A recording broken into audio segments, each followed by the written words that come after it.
لم تكن رحلة فجر عادية نحو لقمة العيش، بل كانت رحلة نحو المجهول في هدوء ضواحي البندقية الإيطالية، وتحديدا في منطقة كيوجا. انقطع حبل الأمل فجأة. شاحنة صغيرة، أحلام بسيطة، وقناة مائية تحولت في لحظة غدر إلى مقبرة مائية لثلاثة شبان مغاربة في مقتبل العمر. ما الذي حدث في تلك الدقائق المرعبة؟ وكيف نجا 6 عمال بينما ابتلعت المياه البقية؟ الحادثة وقعت صبيحة يوم السبت الماضي في منطقة كارينو. الشاحنة كانت تقل 9 عمال موسميين مغاربة. تتراوح أعمار الضحايا منهم بين 28 و 35 عاما. كانوا في طريقهم لجني محصول الراديكو المشهور في الضيعات الإيطالية. ولكن وعند قناة إلدوفا سانت آنا انحرفت المركبة بشكل مفاجئ. 6 من الركاب قاوموا الموت وخرجوا من النوافذ قبل غرق الشاحنة بالكامل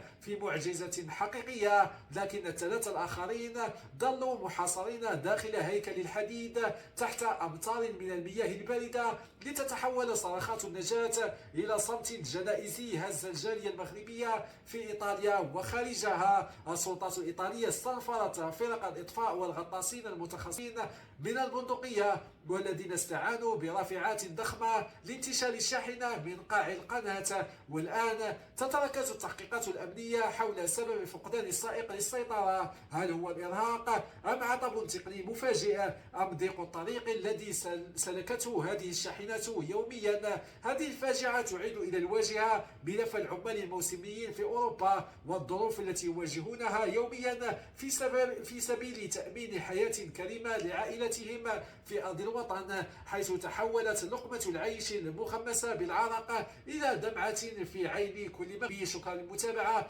والسلام عليكم ورحمة الله.